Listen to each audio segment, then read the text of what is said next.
Hello students, my name is Professor Muhammad Asim and we are doing AdMath. AdMath for IGCSE students which have syllabus code 0606 and for CIE O level students which have syllabus code 4037. So both kind of students can get equal benefit from this course. Students, in last lecture, we did a question from past papers on the topic of factor theorem. Today we will do one more question on this topic and finish it off. Meaning, it means we will move on to another topic in the next lecture. I hope the questions I have done on factor theorem and remainder theorem from past papers will be helpful and very beneficial to you. Let's start with the last question from this topic. We have done questions up to 2015, and if time allows we will do more on this topic later, but for now we will move on to another topic after these questions. I hope you understand. Let's have a look. Question number 11.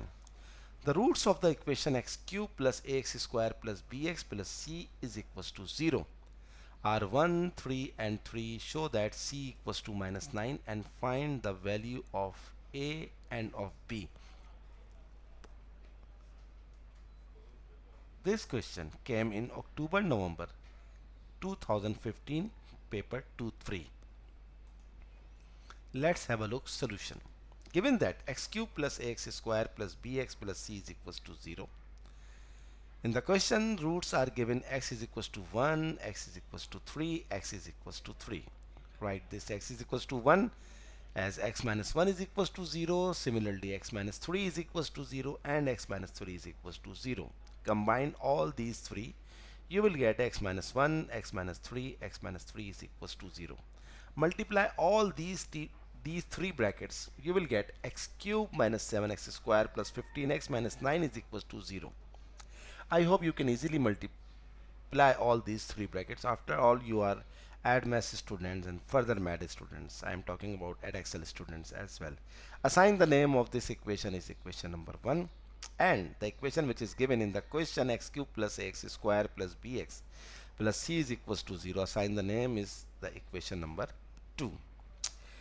Now, if you compare these two equations, you will get the value of c is negative 9, because the constant term in equation number 1 is negative 9 and the constant term in equation number 2 is c. So c is equals to minus 9. Similarly, the constant term of x square is negative 7 in equation number 1 and constant term in equation number 2 is a. Therefore, a is minus 7, and lastly the constant term of x is 15 and the constant term in equation number 2 is b. So b is equals to 15.